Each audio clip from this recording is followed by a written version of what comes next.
Bueno, buenas tardes, bienvenidas, bienvenidos, muchísimas gracias por venir. Como decía Monse, con cada año pues organizamos en La Enredadera un ciclo sobre educación para debatir en torno a las propuestas, a las ideas, para intentar mejorar nuestro sistema educativo. El fin último es el de plantear la educación en el centro del debate público, y eso es lo que intentamos aquí. Hoy, como bien dice Monse, pues hemos invitado a Rodrigo Juan. Para mí es un honor porque tenía muchas ganas de que viniera. Rodrigo Juan tiene una larguísima trayectoria en movimientos de innovación educativa, es doctor en ciencias de la educación y tiene, como digo, muchísima trayectoria. Hemos trabajado juntos en algunos espacios y para mí es un referente fundamental, miembro del Foro de Sevilla y por otra política educativa, y en esos espacios, como digo, pues colaboramos los dos. Y como explicábamos, el ciclo en realidad consta de 3 sesiones. La primera de ellas tuvo que ser suspendida el día 15 de septiembre porque había un temporal en Madrid y la compañera que habíamos invitado para hablar en ese día pues no pudo venir a Mérida, era peligroso y tuvimos que suspenderla, aunque tenemos intención de retomar esa actividad. El día 10 de noviembre tendremos oportunidad también de proyectar el documental Quererla es crearla.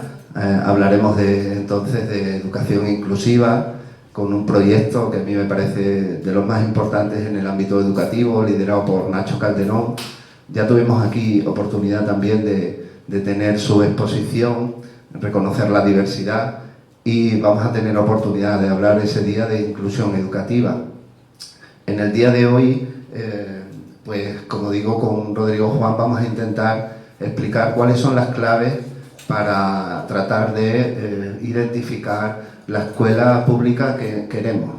Esa escuela pública diversa, participativa, inclusiva, que todos estamos trabajando en ella, queremos, pero que no encontramos muy bien cuáles son esas claves. Por eso una persona como Rodrigo Juan pues tiene que ayudarnos a encontrar ese camino, y bueno, voy a tratar de enmarcarlo dentro de un contexto en el que nos encontramos actualmente.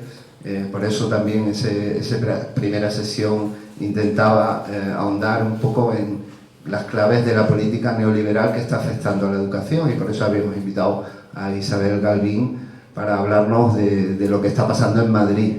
Rodrigo Juan conoce perfectamente cuáles son esas políticas que se vienen implementando desde hace 20 años y que están teniendo repercusiones muy negativas para la escuela pública. Por eso, Rodrigo, te lanzo la primera pregunta muy directamente.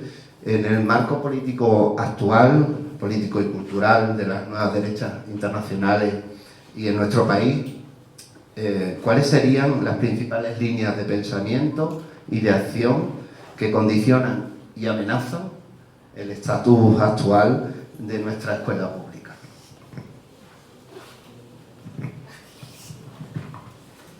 Buenas noches. Gracias por la invitación, Raúl, y gracias al grupo de La Enredadera, que mantener un espacio cultural en una ciudad como Mérida, que es la capital administrativa de la Comunidad de Extremadura, yo creo que es, digamos, un compromiso realmente valioso que necesita la potenciación y la ayuda de todos. Desde ahí, cuando Raúl me lo planteó, no dudé ni un momento en venir, porque necesitamos muchos lugares como este. En Madrid tenemos unos cuantos, pero a veces le falta la frescura, porque por cansancio han ido desistiendo, y yo os animo que en este marco político os toca vivir, y que nosotros llevamos desde el año 95 viviendo, desde el año 95, estamos en el 2023, pues os animo a que estos espacios de reflexión sobre ideas, de reflexión sobre qué está pasando y por qué, y cómo eso afecta a los distintos órdenes de nuestra vida cotidiana, social, cultural, político, económico, educativo, que es del que yo pretendo hablar en este momento, bueno, pues es de agradecer, ¿eh? Y como decía, una ciudad como Mérida, que es un lugar de encuentro, es un lugar donde, bueno, pues con cierta asiduidad nosotros hemos venido con frecuencia, gracias a dos emeritenses como Clara y Cele, que nos han invitado con frecuencia, hemos venido gustosos, y merece la pena, repito, que un sitio como Mérida tenga lugar de pensamientos como este. Vamos a ver, planteaba Raúl, antes de este diálogo que yo pretendo mantener con Raúl aquí, hemos tenido los diálogos previos, ¿no?, para saber lo de pertinente o el interés que podía tener determinadas consideraciones que yo podría hacer. Por eso digo que este diálogo viene precedido de un diálogo previo, por tanto la familiaridad con la que nos estamos dirigiendo, responde a ese trabajo previo. Y planteaba Raúl el tema de cuáles son las claves que en este momento cultural, social, político, y en este caso directamente, presumiblemente lo vais a vivir porque vais a tener un gobierno de derechas, pero con una incorporación de lo que llamamos las nuevas derechas, pues cuáles son las claves de su acción, y a partir de esa seguramente nuestra actitud de conocimiento, de resistencia y de sensación de que no estamos solos y que podemos contribuir a aquellos ideales que continuamente nos mueven, pues el conocimiento nos permite luego pensar en la acción. Y por eso no quería aterrizar en qué elementos de la escuela pública o qué claves son relevantes, sino analizar un poquito cuáles son las ideas que promueven un tipo de pensamiento que desde luego van a incidir de una manera clara y me temo que muy negativa sobre la educación pública y en concreto sobre la escuela pública. Vamos a ver, yo creo que actualmente ya está asumido como un hecho, por desgracia, entre comillas, de sentido común, el que los derechos ciudadanos son como derechos que empiezan a tambalearse, que proceden o se asegura por el Estado y empiezan a considerarse que lo tienen que asegurar o lo tienen que facilitar, lo tienen que propiciar el mercado. Los derechos ciudadanos, en lugar de ser digamos, un derecho colectivo de ciudadanía que nos permite llegar hacia un bien común, pues empieza con los movimientos más neoliberales a considerarse que en todo caso el Estado tiene que proveer de una cierta cantidad económica a cada uno de los posibles usuarios de ese servicio para que vaya al supermercado y compre el producto, digamos, que en principio es coincidente con sus ideas de lo que es ese derecho, en este caso el derecho a educación. Y voy al mercado y compro el producto que por su apariencia formal o por sus instrucciones considero que es más adecuado.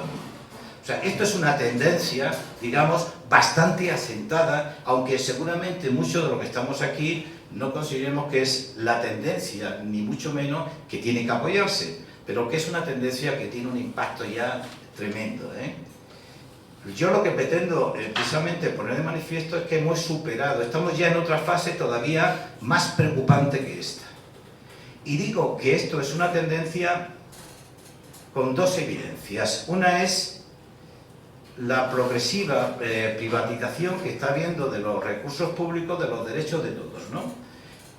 Con respecto al derecho de la educación, lo que se hace es que en vez de hablar de índice de inversión o de monto de inversión en el PIB por parte del Estado, cada vez se habla más de gasto por alumno. Eso, que no es baladí, significa que yo estipulo que se gasta un alumno por etapa educativa, le doy un bono, le doy un cheque, y va al supermercado de los productos de derechos a la educación y voy y cojo esta institución, este establecimiento y este establecimiento. Esto genera una segmentación del derecho a la educación tremenda y esa vocación de generar un bien común se aleja.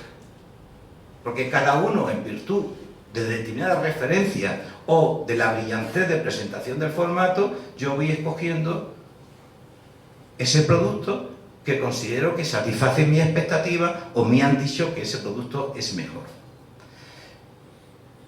Con esto lo que se pretende es potenciar, cosa que en Madrid lo sabemos muy claramente, y es que el derecho a la educación no es una garantía de los poderes públicos, sino que es un derecho individual como sujeto que cada uno lo satisface como considera. Y si llega un momento en que hay algún producto que supera el precio inicial, yo le pago algo complementario porque considero que ese producto es mejor para mí o para lo que yo considero para mi hijo. Por tanto, esta concepción de estar siempre pensando en el gasto público del estudiante, que puede ser un referente en principio neutral, no lo es, no es ni más ni menos también, lo hemos visto en las políticas de Madrid, la manera de decir, tu chaval, pues en primaria significa tal gasto de dinero, yo te doy ese bono y tú te compras el producto que quieres. Pero no solamente basta con que, se dé ese bono, ese cheque para comprar yo en el supermercado de derechos, sino lo que yo necesito es poner muchas tiendas, muchos supermercados, porque así la competitividad, que es el elemento sustancial para mantener la calidad desde este concepto neoliberal, es mayor. Y por tanto aumento el número de establecimientos escolares. Aparecen cada vez más centros concertados, aparecen cada vez más centros privados, porque claro, si yo en ese mercado resulta que tengo solamente 3 supermercados, ¿dónde está la libertad? La libertad solamente es la libertad de elegir en un mercado de productos en los cuales compiten entre sí y yo me dice que esa competitividad me asegura la calidad del producto. Por tanto, esos dos elementos que son, vamos a valorar lo que vale el puesto escolar por etapa educativa, yo te doy un cheque, y vamos a aumentar el número de establecimientos para que, yo pueda encontrarme con distintos supermercados. Si a eso lo uno al tercer elemento, la libertad de elección, ya tengo la rueda completa. En ese círculo de cheque, aumento de establecimientos y libertad de elección, la escuela pública no tiene sitio.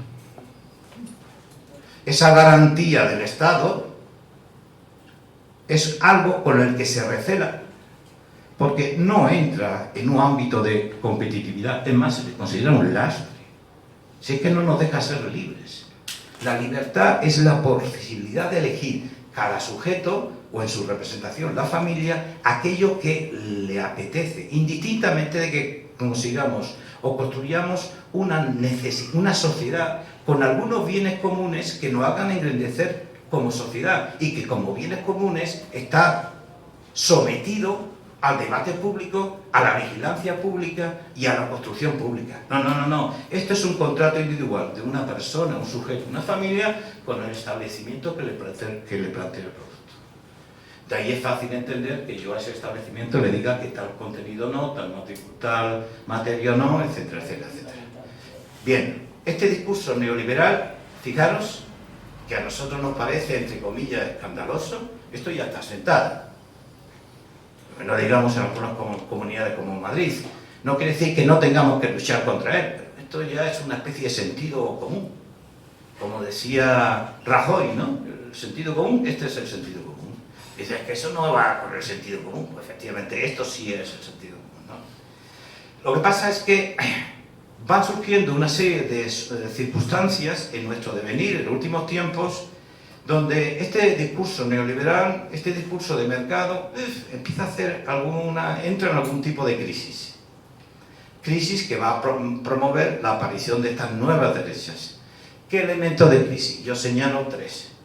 La crisis de 2007, la crisis de la financiación, los hombres de negro, las restricciones, el disminuir el gasto público, etcétera, ante un hecho que el capitalismo ha promovido, y es que hay una promesa, una felicidad a través del aumento de la producción, del consumo y de la financiación inacabable, y de pronto entran en crisis y nos genera un nivel de inseguridad e incertidumbre y decimos, pero bueno, ¿cómo que los bancos, el poder financiero se ha venido abajo? primer elemento de inseguridad, donde el discurso del capitalismo, de la felicidad al futuro, el discurso de Fukuyama, ya hemos llegado al final de la historia, ya estamos instalados en la felicidad, de pronto resulta que el poder financiero hace aguas, por el propio egoísmo del poder financiero. Pero no solamente es eso, resulta que muy recientemente hemos pasado por una enfermedad, pero hemos pasado la COVID. Y desde ahí hemos visto cómo nos hemos sentido desbordados de algo que no pensamos que podía suceder. Y es que hay una enfermedad no controlada y de la noche a la mañana tengo que tirarme 15 o 20 días confinado en mi casa. Fijaros el monto de inseguridad que en el 2007 decía Sarkozy que había que inventarse un nuevo capitalismo porque este había fracasado. Ahora resulta que llega la COVID, resulta que cuando tiene que responder el mercado a esas necesidades, resulta que no hay bienes para todos. Y como dice Soso los Santos, me empiezo a dar cuenta que el riesgo de morirme tiene que ver con mi capacidad de gasto y de financiación. Son aquellos que tenían bastante capacidad de financiación, podían traerse mascarilla y otros bienes de uso, y el resto teníamos que esperar a que la administración de turno lo fuera consiguiendo. Luego nos damos cuenta de que el mercado, ante esa urgencia, empieza como a competir, a esquilmar y a aumentar los precios. O sea, se aprovecha de la situación. O sea que tú como mercado me estás planteando una sociedad del bienestar. Llega la crisis de 2007 y me dices que el gasto social es imposible. Llega la COVID y resulta que lo mínimo para vivir tampoco me lo puedes asegurar. Y si a ese tercer elemento le añadimos otro como es guerras imprevistas, digamos la guerra de Ucrania o lo que está pasando por desgracia entre Gaza e Israel, también de pronto una guerra en Europa. ¿Pero qué me dice? Un país invade a otro.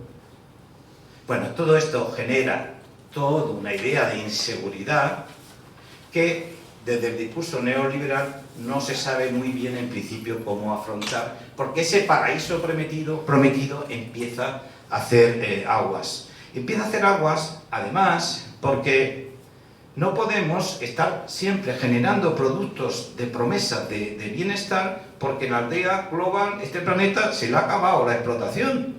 No puedo estar, venga a explotar.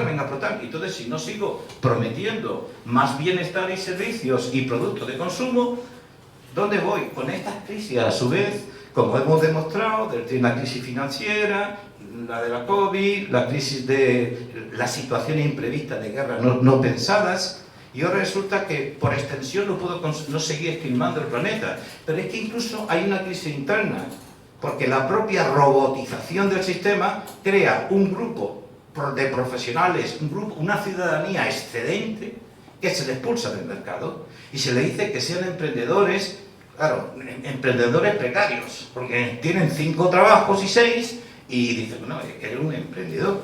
Y es que el propio mercado no le da posibilidad ni vía, ni sensación de futuro, de esperanza, y tiene que buscarse la vida como puede, con la idea engañada de que es un emprendedor. O sea, todos estos elementos hacen que el discurso neoliberal entra en una determinada crisis. ¿Qué requiere? Pues una especie de revolución cultural. Esto hay que legitimarlo. Y esa legitimación viene desde esa profundización de algunos de los,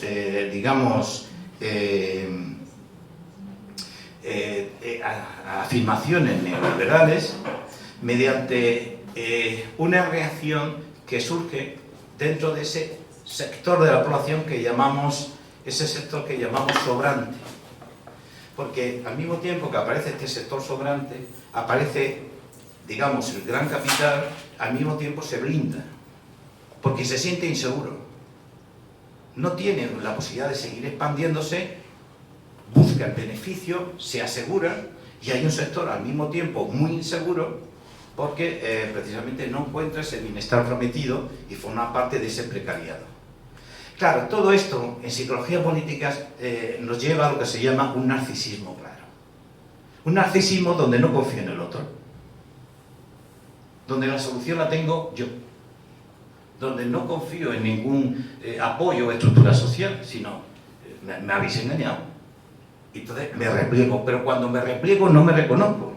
Porque si me reconozco en sí mismo y veo lo que me espera, la desesperanza es grande. ¿Y qué es lo que busco? Como grandes categorías, grandes paraguas de ideas que me den nuevas ilusiones. ¿Y cuáles son? La nación, la patria, las costumbres tradicionales, ciertas concepciones de la religión, los toros, la caza, una serie de referencias que en un momento determinado me dieron tranquilidad, en las cuales yo me refugio e intento elevarlos a la gran referencia, y todo lo que tenga que ver como progresía, todo lo que tenga que ver con feminismo, todo lo que tenga que ver con igualdad en género, todo lo que tenga que ver con incorporación de los inmigrantes, de los diferentes, con inclusión educativa, todo esto es una amenaza frente a esos valores de la decencia, del moral única, que es la que me va a dar la auténtica referencia para tener un poquito de esperanza en esta sociedad. Si observáis este discurso, creo que podemos entender algunas de las consecuencias que en el campo de educación yo voy a apuntar muy brevemente, porque podríamos estar, bueno, no sé si me interesa. Y es, ¿educación sexual en la escuela? ¿Qué dices? Si vas a meter, entre comillas, el demonio en el pensamiento, porque eso es progresía, eso son nuevas ideas frente a la decencia. ¿Y qué es la decencia? Religión, es lucha contra la inmigración, es más, la inmigración se considera una especie de disolución de la nación, porque es como ese planteamiento de que nos van a invadir, ¿no? Como es la gran invasión en Estados Unidos, la idea de que los sudamericanos y los negros van a invadir a la gran masa dominante que son los blancos de origen anglosajón, ¿no? O sea, todo este elemento de rechazo hace que cualquier cultura femenina, educación sexual, educación para los derechos humanos. O sea, me estás hablando que un inmigrante tiene el mismo derecho que yo. Estáis disolviendo mi nación, la estáis rompiendo. ¿Dónde está eso? ¿Dónde caben los valores tradicionales de la decencia, el bienestar, la religión católica? Los árabes son cosas muy extrañas, no participan de un mismo concepto de Dios, de vida, de referencia de vida. Todos estos elementos hacen que vivamos en un momento donde la libertad de elección es la gran libertad, donde los currículos escolares se reducen y al mismo tiempo se hace una presión familiar sobre qué enseña y por qué enseña lo que enseña, y dime antes de enseñarle qué le está enseñando. Y además aparece no solamente una presión ideológica, sino que muchos profesores dicen, yo no me meto en estas. Aparece lo más peligroso, una objeción de conciencia. El profesorado dice, menudo lío, yo aquí no me meto. Con lo cual consiguen la desaparición de los elementos más emergentes de la realidad, los más sociales, los más culturales, los que generan y promueven mayor educación, porque promueven pensamientos en la formación del chico, se desaparecen y aparecen como asépticos una serie de conocimientos. Claro, aséptico una serie de conocimientos, pero cuidado con los conocimientos científicos, que eso...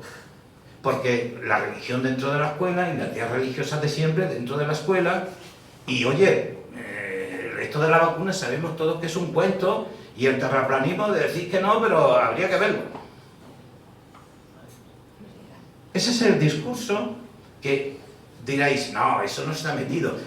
No está metido judicialmente en las grandes leyes, pero sí en instrucciones, en cartas a los centros, en referencias por parte de la administración, que van dejándolo caer. Y luego a continuación lo judicializan, y viene Hazte o viene la Confederación de Abogados Católicos y continuamente denuncia, porque a la Virgen del Rocío resulta que en Cataluña en un programa hicieron risas sobre la Virgen del Rocío y una denuncia, o que tal persona hizo tal...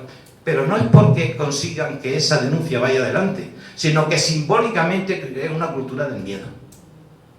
Yo no me voy ahora a hablar de educación sexual en mi aula, lo que me faltaba en mi aula. Lo dejamos aquí, pero simplemente para ver que no es inocuo un conjunto de ideas que se comprende desde una secuencia determinada, fabricada no como una especie de diseño, digamos, de mesa de lápiz y papel, sino interesadamente se va secundando, genera un determinado comportamiento que a su vez implica en los derechos y en el derecho de educación determinadas concepciones. Y una más, empieza a equipararse cualquier institución como presta un servicio público, pues da igual que lo preste un centro, una institución, una agencia o un centro público, porque como los dos prestan servicio público son iguales.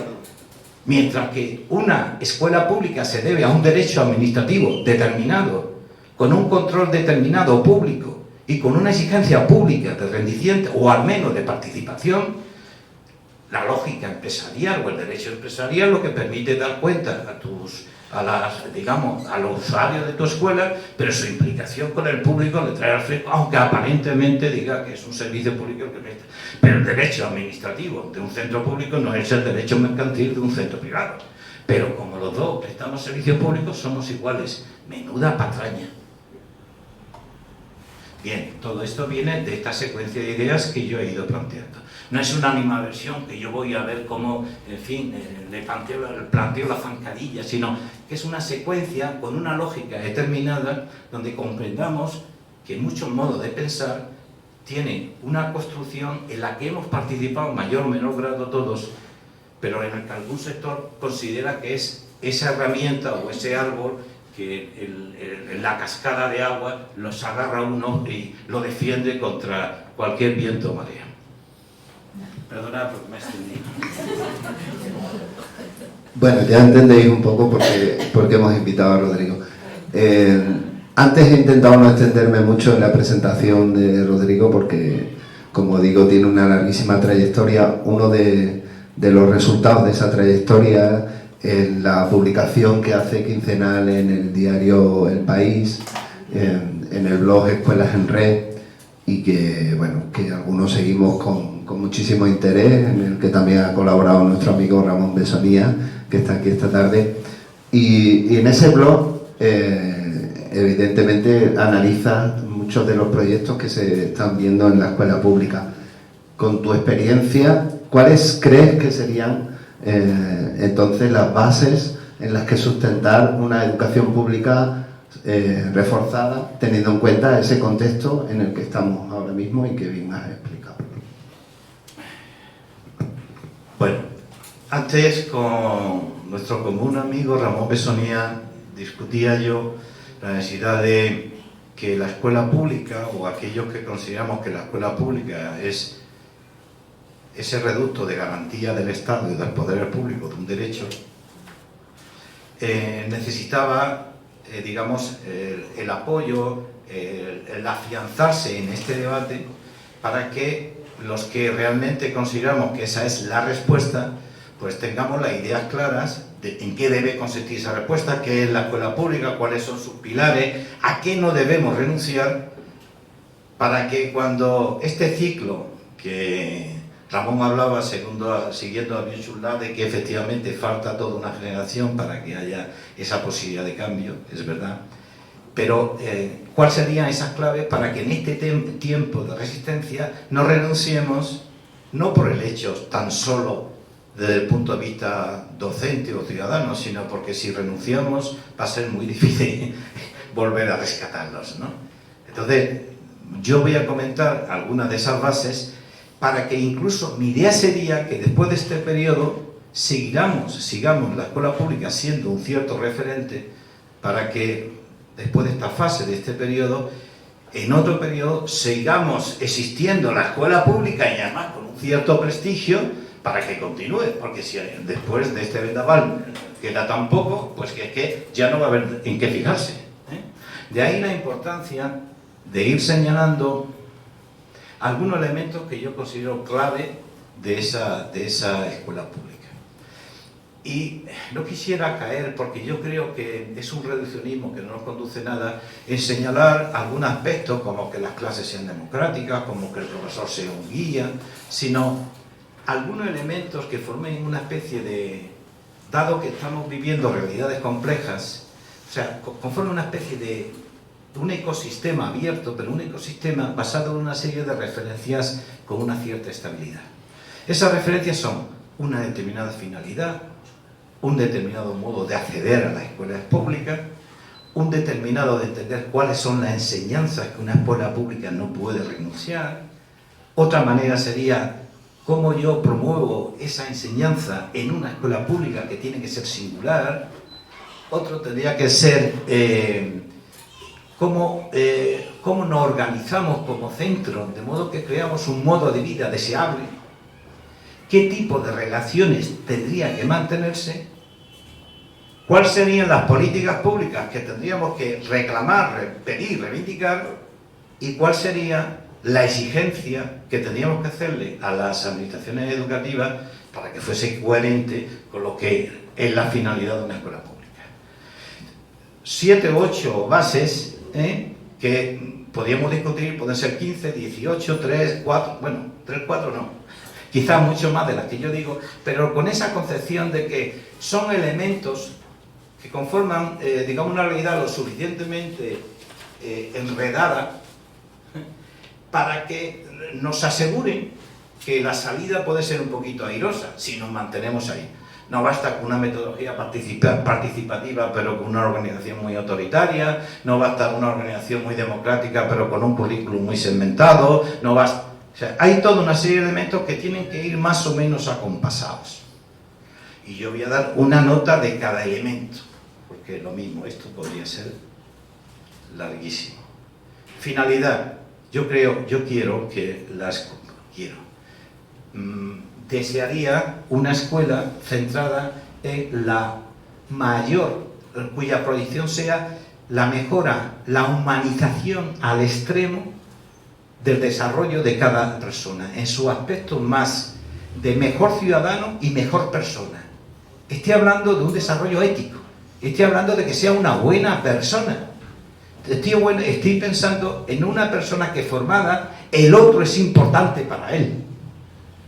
Estoy pensando en una escuela donde los conflictos o las realidades precisamente más críticas forman parte de lo que se estudia, es objeto de estudio, porque hay una empatía básica que tiene que promover. Deseo una educación lo más humanizadora posible. Finalidad. Acceso. Hombre, no creo en la libre elección de centros. Yo creo en una escuela pública de proximidad, donde en el barrio y la ciudad la calidad de la oferta de enseñanza sea similar, porque así ha sido garantizado por la participación que la ciudadanía, los profesionales y los estudiantes tienen de vigilancia de lo que en esa escuela se está produciendo. Yo no quiero la competitividad de mercados, yo quiero la colaboración y el compromiso de que la escuela que yo tengo cerca, mi tarea como ciudadano o como estudiante es construir entre todos la mejor escuela posible. Una escuela en la que lo que enseña tiene que salvar siempre un currículum común de enseñanzas que, de tal manera que no permita que, acabado una etapa obligatoria, haya un sector de estudiantes que no lo haya alcanzado. Si hay un conjunto de aprendizajes que te permite ser ciudadano y te permite en esa realidad, en esa ciudadanía, contribuir de alguna manera activa, necesito una serie de habilidades básicas.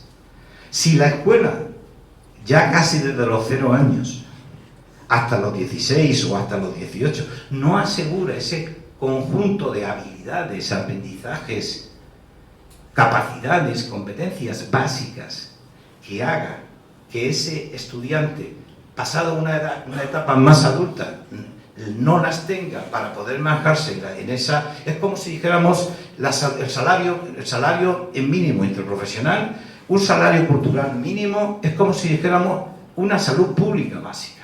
Si no la tenemos, ni hay salud, ni hay supervivencia económica, pero es que si no hay ese salario cultural común, ese ciudadano no puede intervenir en la sociedad, se convierte en alguien segregado de esa sociedad. Entonces, John Rawls, que seguramente Ramón lo conocerá bastante sobre su idea de justicia, dice que una institución se debe medir por la calidad que le brinda a los más débiles, no por el éxito que le promueve a los más fuertes. No tiene por qué competir, sabe, dos ideas, pero no puede vendirse un lujo como en este caso es Antonio Bolívar, un catedrático de Murcia, que dice claramente: no es que no haya estudiantes cuyo desarrollo en aprendizaje pueda ser enorme, y además hay que promoverlo, pero no puede ser a costa de los más débiles, nunca. Sino que precisamente hay que congeniar y apoyar que ese mayor desarrollo vaya incluso en apoyo de los más débiles. ¿Entendéis esa idea de justicia? Pero no por un criterio pedagógico. No es por un criterio pedagógico, es por un criterio de justicia social. No se puede permitir una institución sanitaria dejar a los más afectados sin atender. En Madrid conocemos mucho de eso, ¿eh? No podemos hacer que una institución pública educativa deje a los más débiles por una serie de circunstancias sin un currículum básico común que permita participar en la realidad que tiene que existir esa persona como ciudadana. Por tanto, soy partidario de un currículum básico y común, soy partidario de que los centros tengan cierta autonomía para adaptarse a las necesidades del territorio. El territorio es un lugar cultural fantástico. El territorio presta elementos de referencia al currículum escolar tremendo, porque tiene un poder motivador enorme, porque tiene que ver con lo que vive con la familia, con lo que vive con el vecino, y sobre todo crea comunidad, que hoy es tan necesaria. Pero este currículum se tiene que tratar, y ahí empezamos ya con la didáctica o el modo de enseñar, no de una manera neutral ni aséptica, sino de una manera rigurosa, científica. ¿Qué quiere decir? Que es un currículum para que se pregunte: ¿esto que observo a qué responde? ¿Hay alguna evidencia en el entorno? ¿Puedo lanzar alguna hipótesis de explicación? ¿Esa hipótesis hay elementos de la realidad? ¿Puedo recurrir al conocimiento, a la investigación, a matemáticas, a física, química, naturaleza, que me dé claves de explicación? ¿Puedo llegar a comprometerme a decir que esta hipótesis es correcta? ¿La puedo defender en grupo?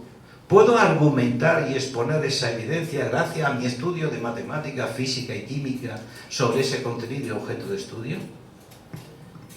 Sabemos de la dificultad y no es un elemento que surge así como impronta. Hay una serie de herramientas instrumentales que se van a ir adquiriendo, pero el propósito o el núcleo formativo tiene que ir en esta línea, que va muy unida a un pensamiento crítico, es decir, ¿y esto que hemos llegado es definitivo o es provisional? Y esto se ha llegado a esta conclusión, ¿por qué? Pero no habría otra evidencia que dijesen que es lo contrario. Fijaros, durante el tiempo que yo he ejercido la docencia, que ha sido muy largo, no lo digo con otro, sino que así yo he trabajado en infantil, primaria, secundaria, bachillerato, o sea que... Y siempre la idea básica que me movía era, cuando estudiaba algún contenido del ámbito de geografía, quería que el estudiante viviese la geografía como lo ve un estudioso de la geografía. Un estudioso de geografía, un historiador si fuese historia, un científico si fuese física, o sea, ese espíritu siempre indagador incorporado a la temática que iba a conseguir. Eso es difícil de conseguir, pero hay, y en los 11 años que llevo recogiendo, Raúl ha dicho 15, pero no quería corregirlo, en su momento eran 11 años que vengo recogiendo, experiencia de escuelas públicas, 11 años, cada 15 días que viene una experiencia, o sea, que no estamos en el desierto.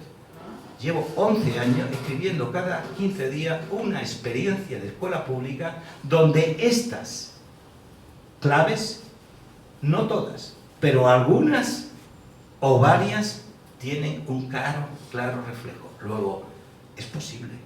Es difícil, pero es posible. Y es posible, y están construyendo día a día escuela pública.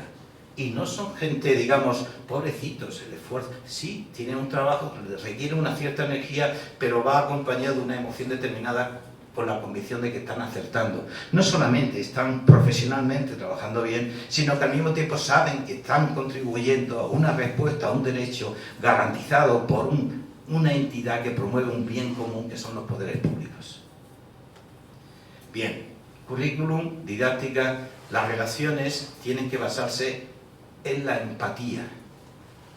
Si yo tengo que priorizar siempre en el contacto del otro, el profesor con el estudiante con el profesor con la familia, es la capacidad de escucha, el tener la convicción de que siempre tiene algo interesante que decirme y saber que el otro siempre me puede aportar algo. Esa es la relación básica en la que tendríamos que plantear. Una organización escolar que no se redujera solamente a la participación burocrática en los órganos colegiados, sino precisamente donde la ciudadanía, el barrio, las familias, el centro, los estudiantes, la asamblea de aula, la asamblea de delegados, la relación como... Bueno, yo conozco una experiencia en Madrid que se llaman consejos escolar ampliada y no llega a ninguna conclusión hasta, no es que haya mayoría, hasta que haya unanimidad. Y el consejo escolar ampliado, en el que no es solamente un representante de la familia, otro del personal docente, sino que es a modo de asamblea que se invita y nunca se llega a un acuerdo si no es por acuerdo de todos. Yo no digo, quizás en las circunstancias, si pero digamos, hasta qué extremo algunas escuelas se toman esto en serio, porque saben que no solamente están dando una buena respuesta profesional, sino que están resistiendo un oleaje que los, que los avasalla, pero al mismo tiempo quieren ser referencia, cuando ella no esté, por lo menos asentarlo como una cierta práctica. Y estamos hablando también de una concepción de que estas escuelas deben de innovar, deben seguir, no son elementos estancos. ¿Qué es lo que debe promover una innovación? No la innovación de moda porque tiene un aparente resultado brillante, me dan un premio, cierro y el año que viene ya vuelvo a hacer lo de siempre, o no sé lo que hago y lo hace un profesor aislado y tal, sino una innovación que vaya creando una cierta entidad de centro y sobre todo que sea ética. Que esa innovación consiga ese objetivo de que los más débiles no se queden atrás. Cualquier innovación que se hace a costa de los más débiles, no, estos no pueden participar porque no llega. No, esta innovación no es para ellos. Eso será innovación tecnológica,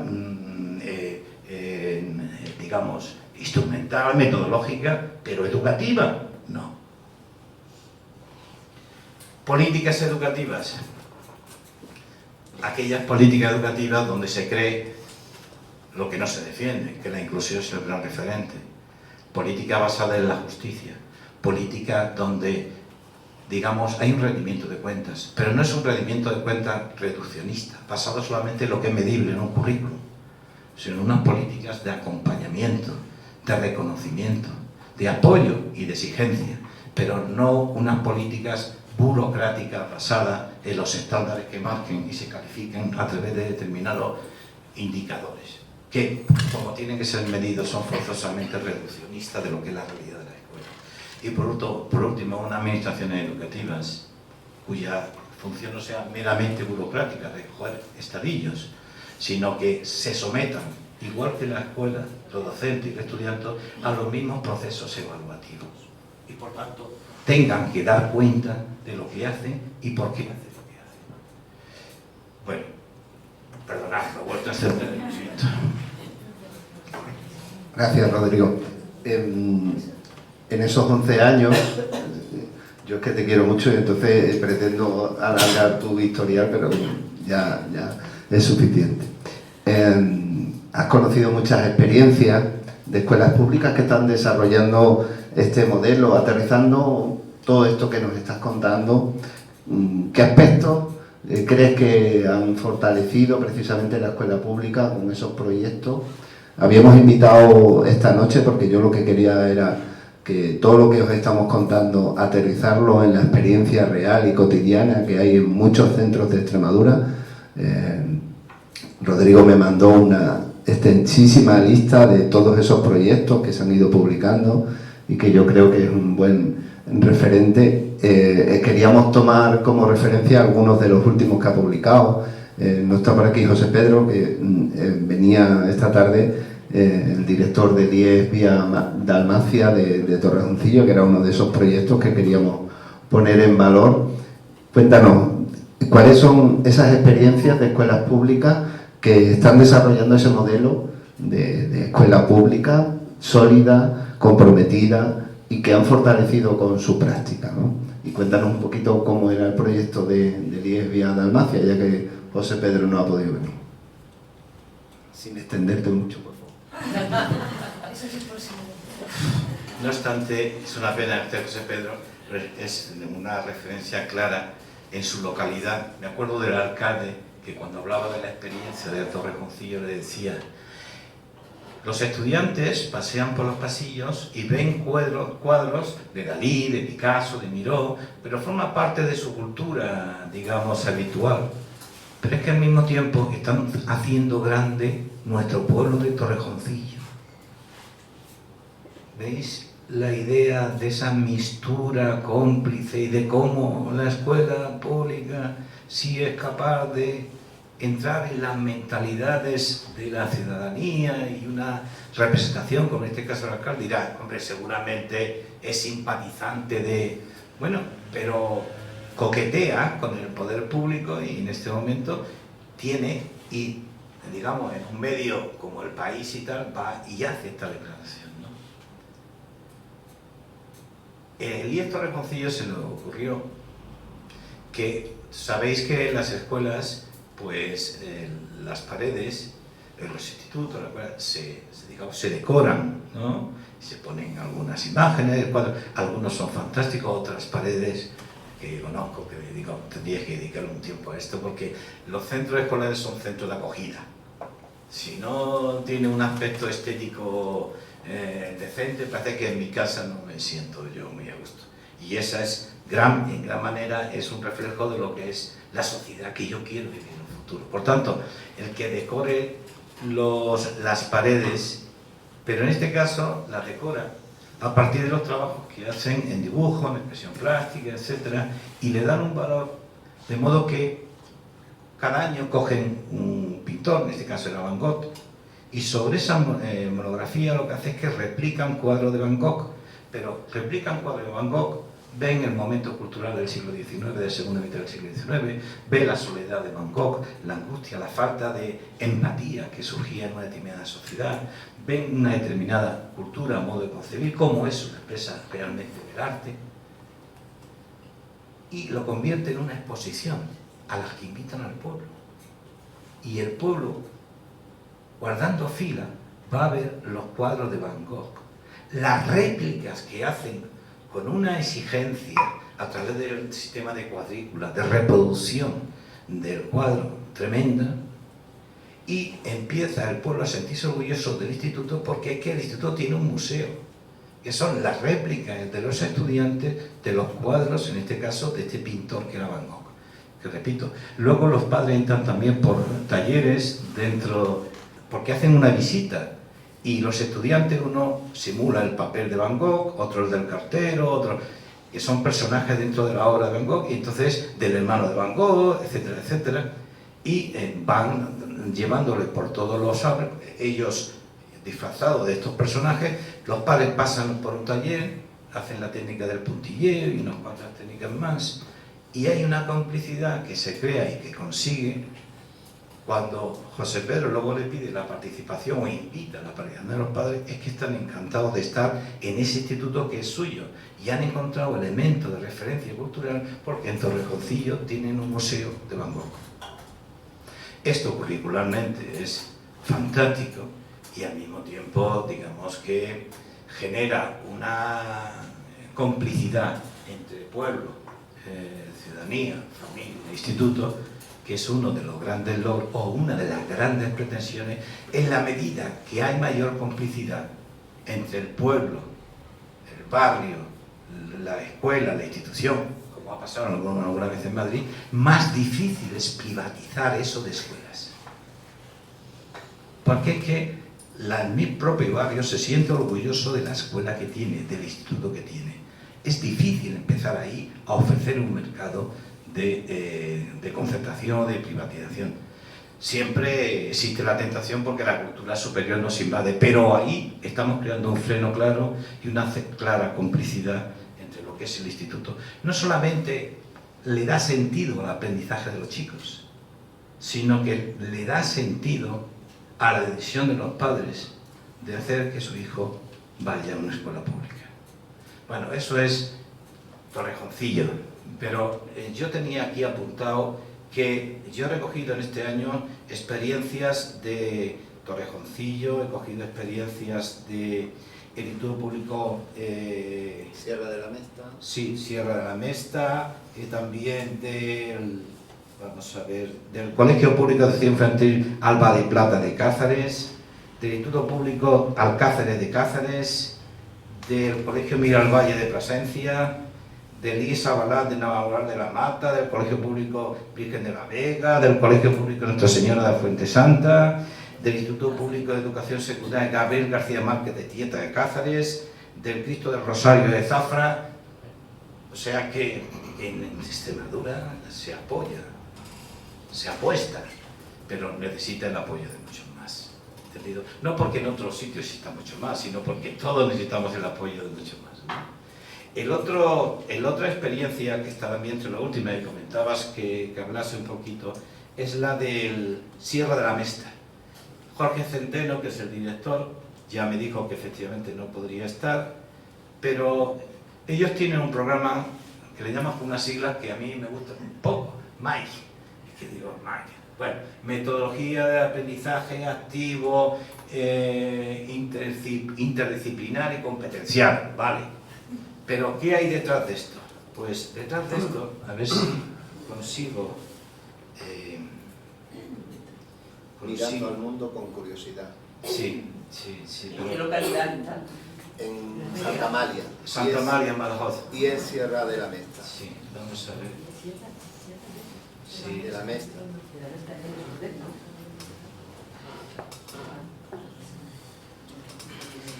Aquí replico una conversación que tienen con un docente, con la profesora, con un grupo de estudiantes, y le dice: la profesora acaba de presentar un nuevo proyecto y se une a la conversación que están teniendo varios estudiantes, y le dice: ¿creéis que habéis aprendido mucho con los proyectos de este curso? Y dice: acordaros que elaboramos un informe científico sobre las causas de un supuesto accidente de avión, trabajando la caja negra en nuestro laboratorio. Editamos una revista de noticias y curiosidades del medievo. Diseñamos una jugada matemáticamente perfecta para ganar la gran final de un campeonato de fútbol. Hemos viajado por la historia con la máquina del tiempo y escribimos un guión, en parte en inglés, escenificando momentos de ese viaje que luego editamos en vídeo. También emitimos en la radio del instituto una radionovela ambientada en época medieval.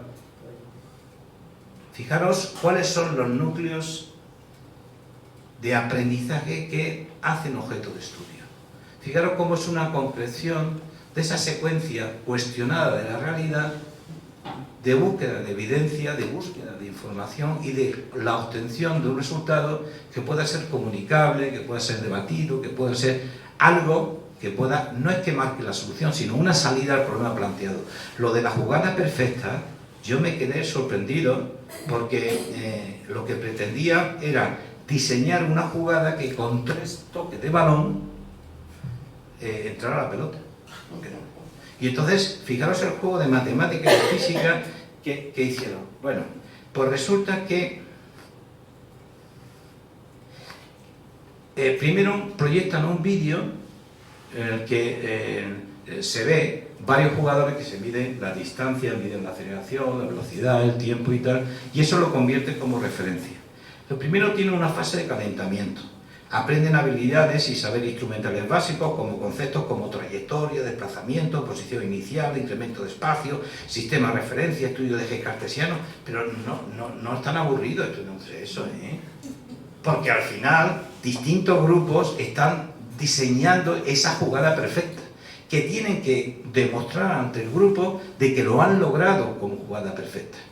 Pero es que en la fase de entrenamiento, en la fase de puesta en juego de alguna de esas habilidades aprendidas, ejecutan problemas relacionados con magnitudes de velocidad y aceleración, planifican diferentes jugadas, la dibujan con GeoGebra y calculan la velocidad de cada una, partiendo de un espacio y tiempo determinado realizan gráficas, espacio, tiempo y velocidad, y tiempo, utilizando ejes de coordenadas y haciendo referencia a jugadas planteadas, estudian los diferentes tipos de movimientos a través de realización de dibujos, collages, gráficos, flechas de relación.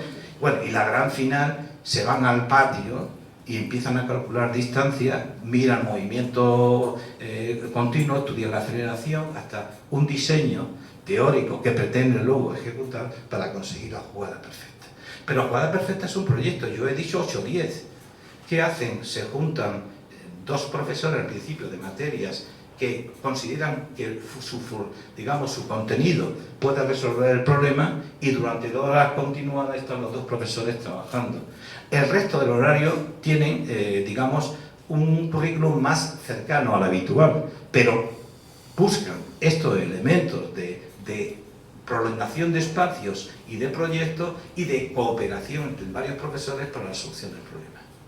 Bueno, aquí podemos sacar un montón de los elementos que yo he dicho que son claves de una escuela pública. Pero bueno, hay algunos que insisten en un aspecto más, otro aspecto más, porque como he dicho, y si no lo digo ahora, pero creo que lo he dicho, los 11 años es solo de escuelas públicas. Y hay una cola enorme. Sí.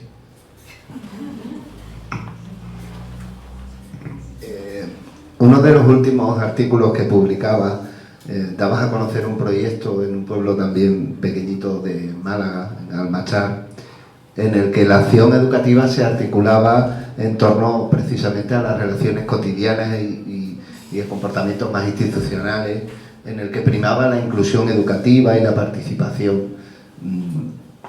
¿Qué opina, aunque ya has esbozado ideas clave genéricas, de la importancia de la participación de la comunidad educativa y las familias en la mejora de la escuela pública? Esta experiencia en Almachar, un pueblo de Málaga,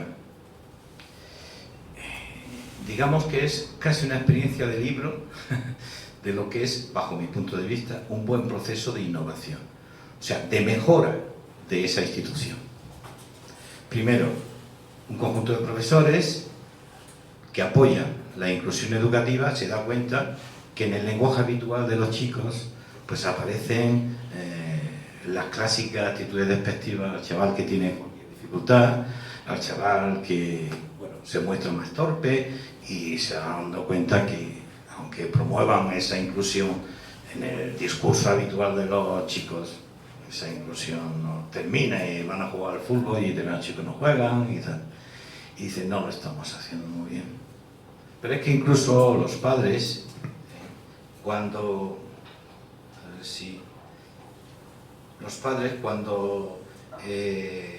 incluso se juntan de sí, hablan entre ellos. Tengo aquí una frase de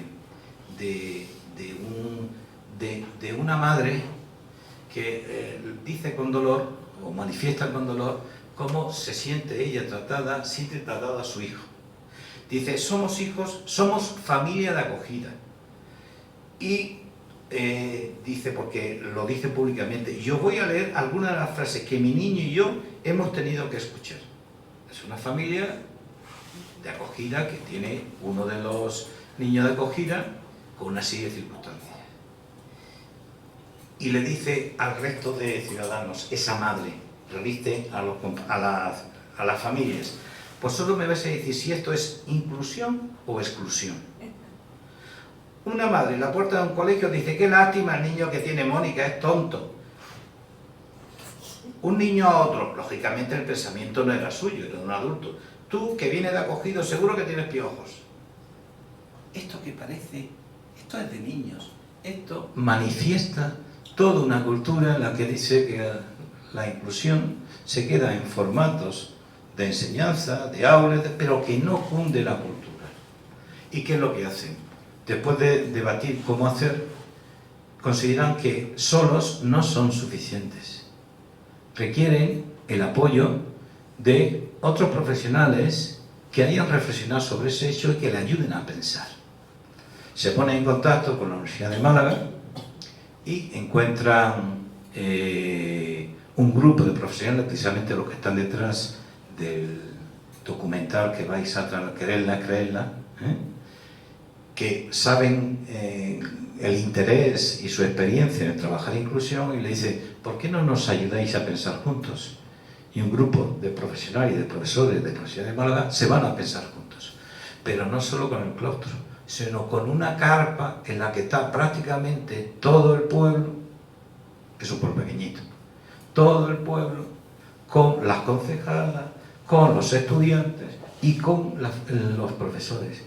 Y empiezan a decir, ¿nos gustan las escuelas que tenemos? ¿Qué le echamos en falta? Y en pequeños grupos empiezan a debatir distintos sectores.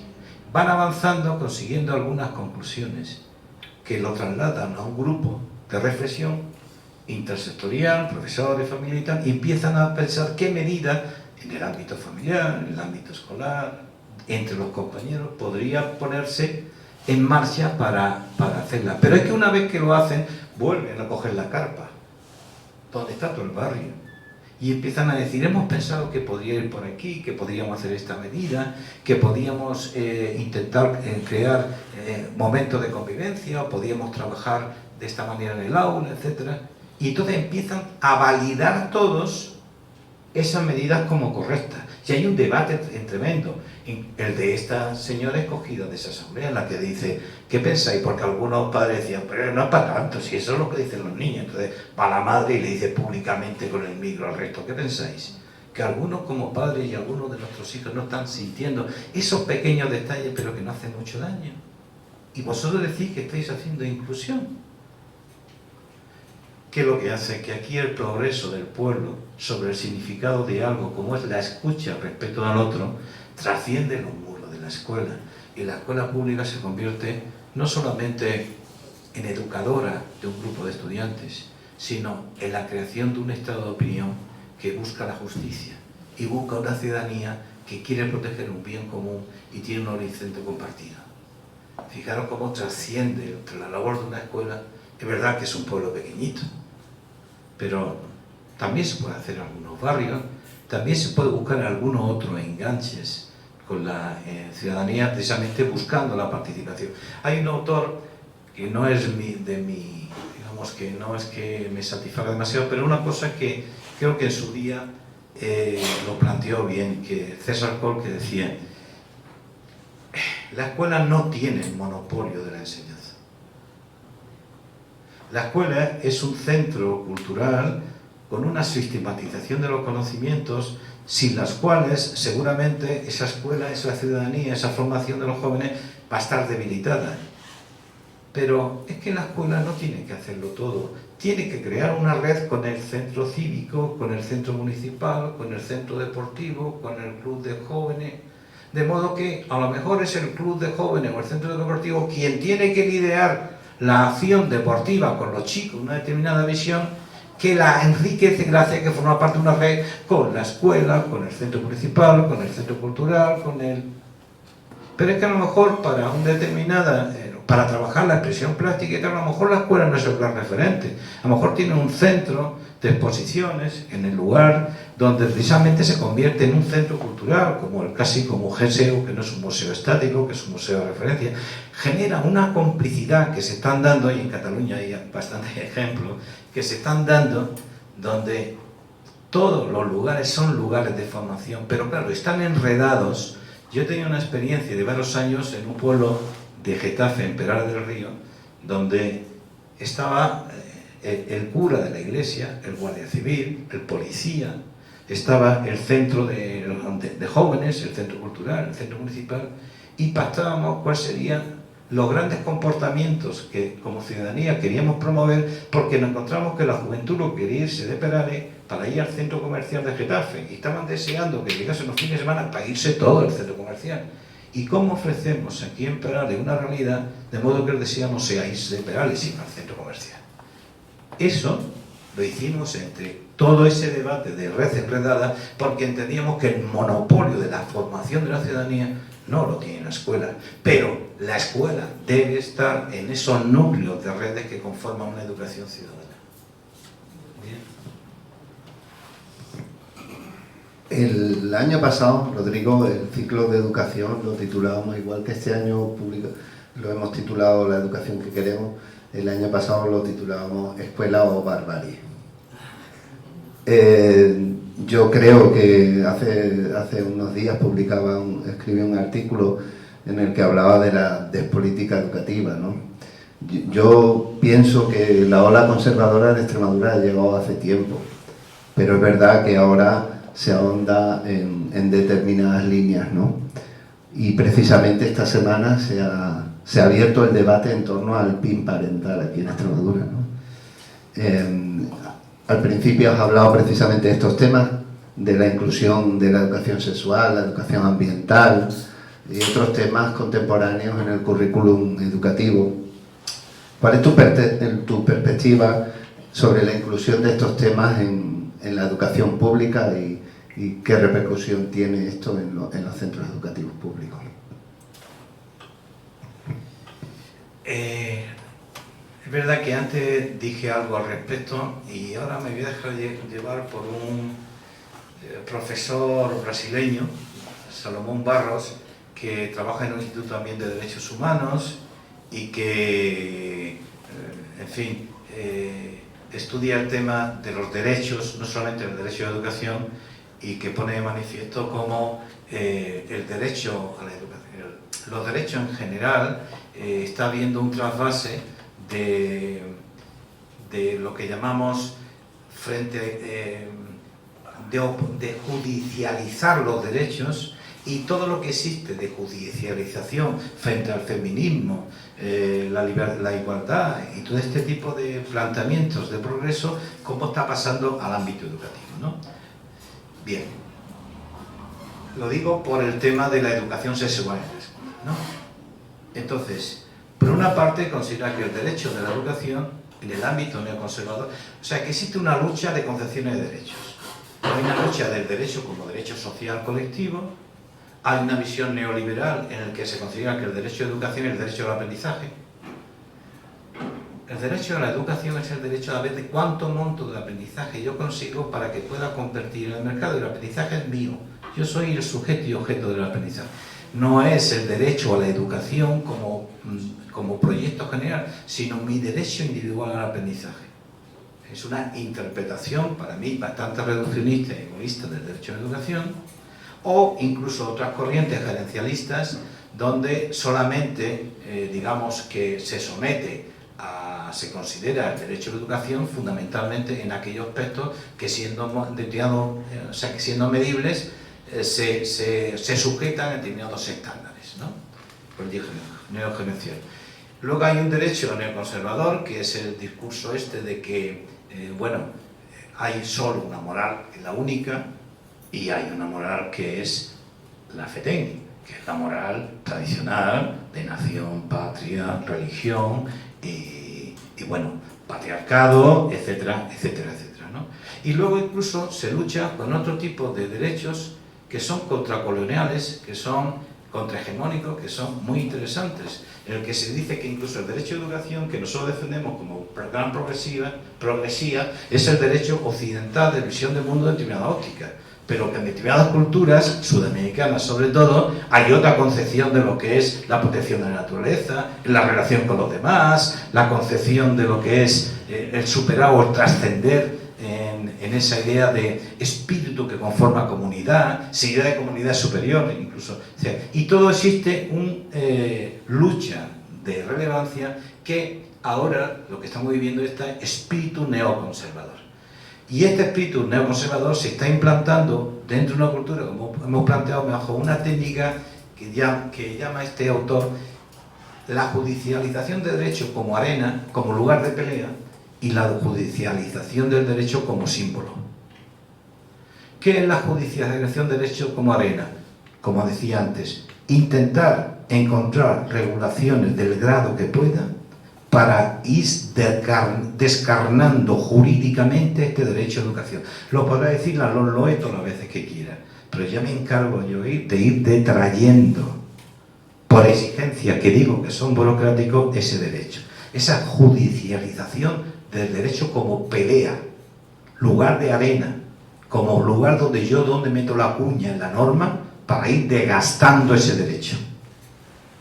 Y luego lo que llama el derecho, la judicialización como estrategia, que antes comentaba, que es la idea de cómo, aunque yo no consiga mi propósito, desgasto o le quito la energía a la escuela a meterse en estos temas, que es la judicialización como estrategia. Cualquier cosa que haga la voy a mandar al juzgado. Te voy a amenazar que va al juzgado. Aunque no consiga nada, pero te amenazo que va al juzgado y va al juzgado. La judicialización como campo de arena y la judicialización como estrategia simbólica. A partir de ese campo es lo que te comentaba. Educación sexual en las escuelas, lo podrá decir la LOE, pero tiene, como decía este Salomón, dice, hablando en Brasil, ya sabéis que ha pasado por la experiencia de Bolsonaro, y ahora para cobrarse derecho con Lula, decía en el debate, dice, si quieres que los profesores hablen de religión, busca la seguridad jurídica y la seguridad personal para que ese profesor trate ese tema en clase.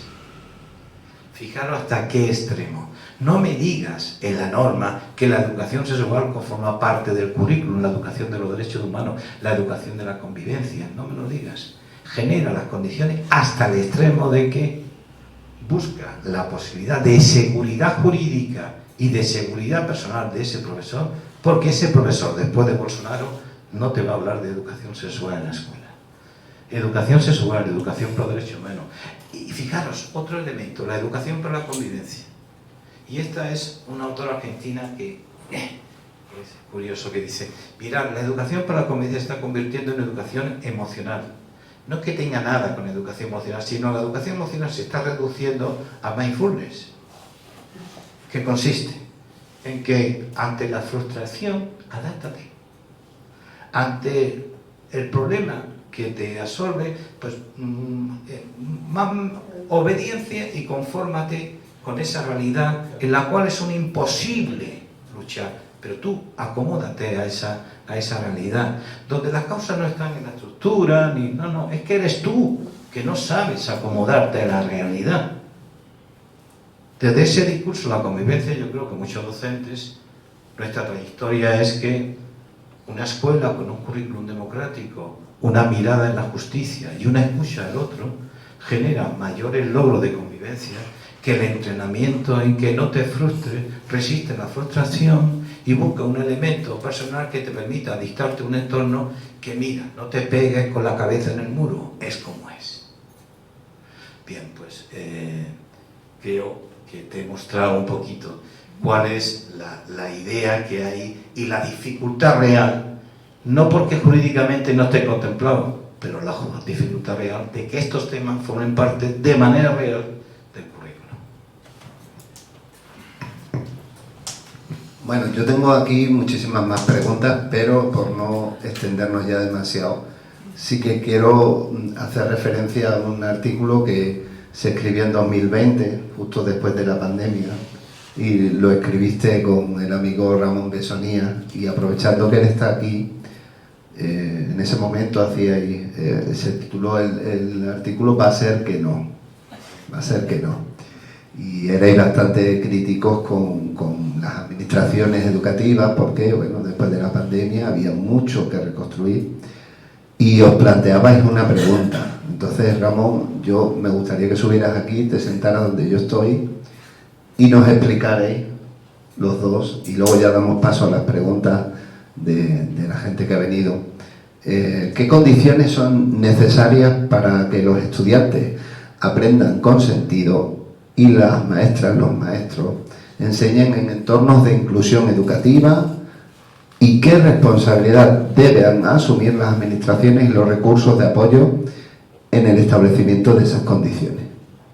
Esa pregunta os la hacíais vosotros dos, yo lo único que estoy haciendo es leer, ¿vale?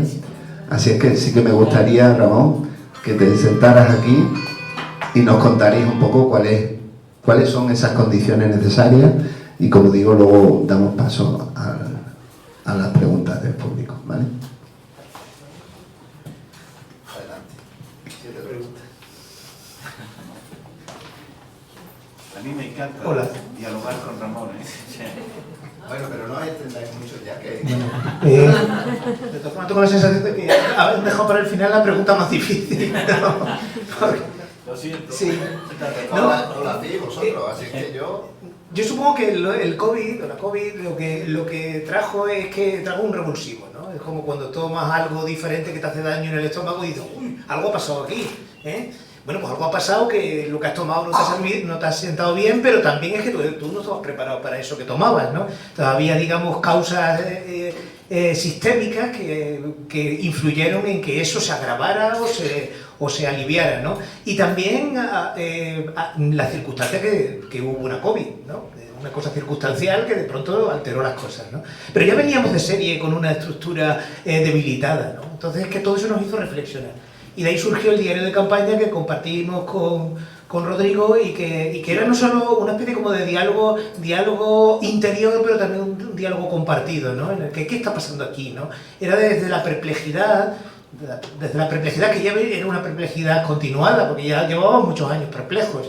Lo que pasa es que la COVID lo que hizo es poner sobre la mesa esa perplejidad y a lo mejor darle nombre, ¿no? Darle una forma y un nombre a las cosas, ¿no? Y de ahí vino todo eso, ¿no? No sé si esa es la percepción que tenía al principio Rodrigo cuando iniciamos la aventura esa de poner en dibujo y en palabras lo que estaba pasando, ¿no? Y que todavía sigue siendo la base de lo que está sucediendo. Fijaros la salud mental, ¿no? No hemos hablado aquí del tema, pero parte del diario de campaña pues era hablar de que algo nos está sucediendo, ¿no? Y que...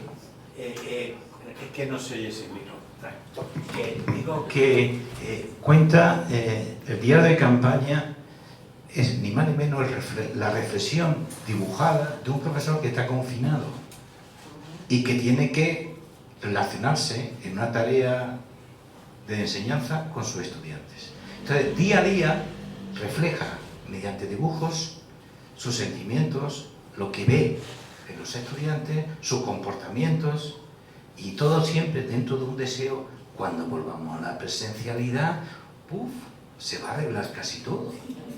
Bien, yo creo, Ramón, testimonio un poquito esa secuencia tuya de reflexión interior, cómo lo que hace es cuestionarte en esa reflexión lo que significa cada día enseñar, lo que significa educar, lo que significa un estudiante o no comprometido, lo que significa adaptar los ritmos, lo que significa ver el cansancio en el estudiante y no echarle la culpa al estudiante porque se desengancha de esa clase virtual, cómo al mismo tiempo le va asentando determinadas claves, es decir, cómo en lo presencial habría que hacerlo, qué importancia, qué sentido tiene ahora aplicar una evaluación determinada. Y bueno, fue genial. Yo no hice nada, yo solamente fue recogiendo su dibujo y apostillaba con algunos autores que efectivamente coincidían en ese planteamiento, pero la obra fue el diario de campaña, hasta el propio nombre lo dice, ese acontecer cotidiano de un profesor que piensa sobre lo que hace y la repercusión de lo que está haciendo durante un año que enseña virtualmente. Bueno, el diario de campaña empezó como siendo una reflexión personal, es decir, la propia perplejidad mía, ¿no? Pero ¿qué sucede? Que con el tiempo me di cuenta de que era un acto de empatía también, es decir, empecé a hacer el diario de mis alumnos, el diario de mis compañeros, el diario de lo que veía incluso en el periódico. Había noticias de periódico sobre la política, sobre la educación, sobre la guerra, sobre cualquier cosa. Y todo eso era una especie como de termómetro de las sensaciones, de los biorritmos que uno tenía y que tenían mis alumnos, ¿no? Una de las primeras cosas que, bueno, fue un acto de dentro para afuera, ¿vale? O sea, que poco a poco se fue convirtiendo en el diario de todos. No porque yo tenga la soberbia de decir que mi diario era el reflejo de la realidad, ¿no? Sino de que yo yo intenté reflejar las sensaciones emocionales y intelectuales de lo que me llegaba desde fuera, desde lo que me llegaba desde mis alumnos, de lo que me llegaba de mis compañeros, de lo que llegaba de la realidad, ¿vale? A veces de una forma totalmente visceral, es decir, algunas veces era una digestión, ¿no? Digestión comunitaria, ¿no? Y otras veces era una reflexión serena, porque todas las emociones que pasamos esos años, esos meses, daban para los dos extremos, ¿eh? Desde una calma serena, de ver un poquito qué nos está pasando, hasta simplemente pues soltar las emociones que en ese momento teníamos, ¿vale? Por eso era un diario, y el diario tiene mucho de vulnerabilidad, ¿vale? Que una vulnerabilidad compartida. Bien, la primera cosa que yo trabajo en un centro, se podría llamar de difícil desempeño, aunque no lo sea de facto, no sea en papel. Entonces, lo primero es que los alumnos de la ESO desaparecieron. Los alumnos de la ESO no tuvieron enseñanza durante todos esos meses. La forma de contactar con ellos, pues el rayo en la nada, porque los padres tampoco contactaban, y la única forma de contactar con ellos era a través del Instagram. Entonces yo algunas veces pues hablaba con algún alumno en el Instagram, y digo, oye, ¿qué te pasa? ¿Qué tal? Y íbamos hablando a través de eso. Con los alumnos de bachillerato la relación era un poquito más fluida, y porque tenían medios y tenían una cierta voluntad, pero bueno, la voluntad tampoco era muy grande, porque algunos pues cuando hablaban, oye, ¿por qué no hacemos una videoconferencia y me cuentas un poco cómo va y tal? Bueno, pues los alumnos pues se contactaban ya, tenía que hacerlo a partir de las 12 de la 1, porque si no estaban durmiendo. Se habían quedado toda la noche jugando, haciendo lo que sea, y entonces no contactaban, y entonces algunos teníamos videoconferencias en la cama. Eran videoconferencias en la cama. Esa era la realidad. ¿Por qué? Porque la realidad ya era precaria, la realidad ya veníamos así, ¿no? Entonces lo primero fue cuidar. El concepto de cuidado lo tuve desde unas semanas, y ya me di cuenta de que aquí no era una cuestión de educación en el sentido formal, sino que tenía que cuidar de mis alumnos. Y ellos tenían que cuidar en cierto modo de mí, porque lo que no se daban cuenta que en el feedback yo también estaba cuidándome a través de ellos, ¿no?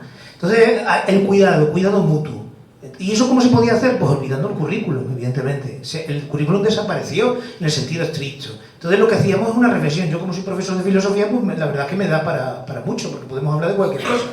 Como el profesor de lengua, pues puede convertir cualquier tema en un escrito, en un diálogo, ¿no? Pues en filosofía es lo mismo, vamos a hablar. Hicimos un diario también, los alumnos me iban contando, que iban viviendo, y lo vamos convirtiendo en un diario filosófico que luego se convirtió en 2 o 3 páginas del diario de campaña, ¿no?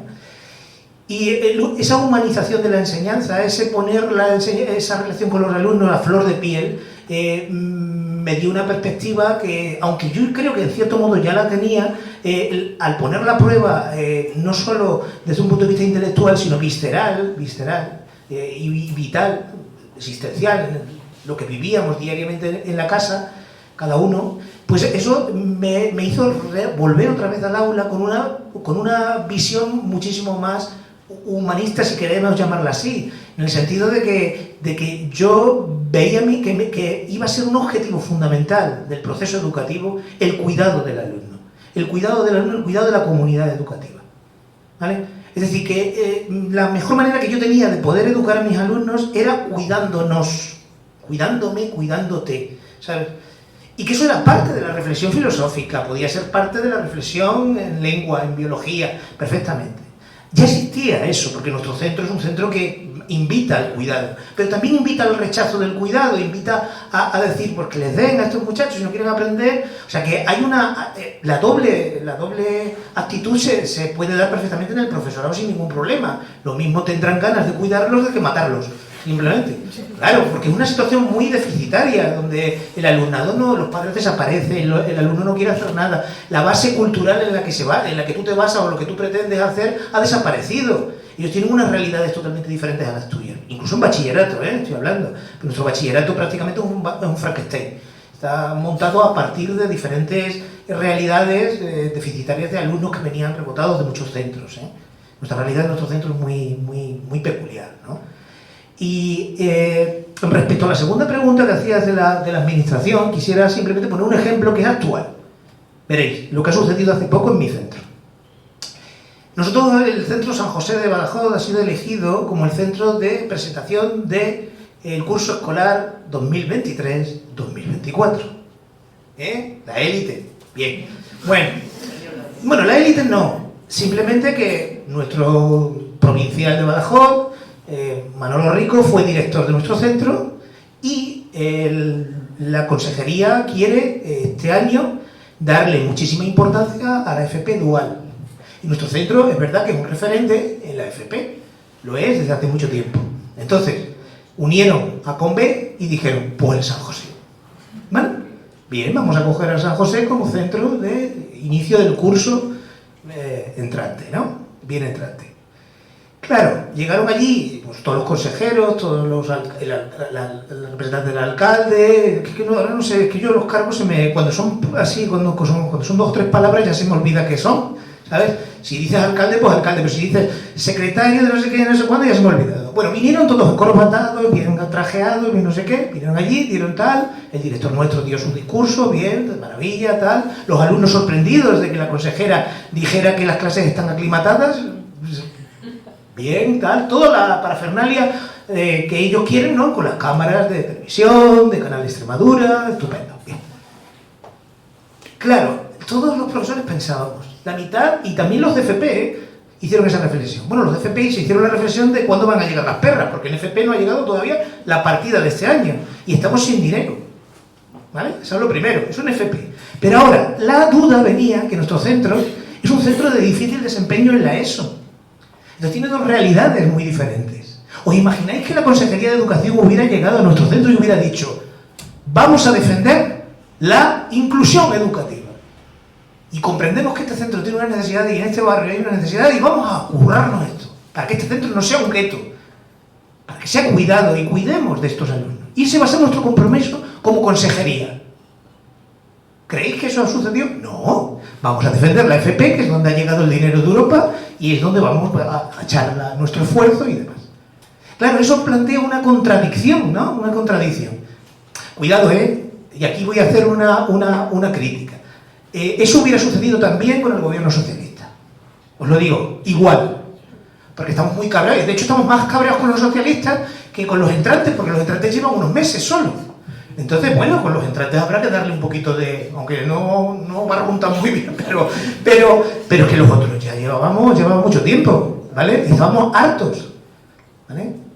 Para que os hagáis una idea, a nuestro centro llegó Vara, que estamos muy preocupados porque los profesores empezábamos a estar calentitos, ¿sabes? Entonces dice, nos montan algo, nos montan una buena. Entonces vino Vara y dijo, no, tranquila, no se puede.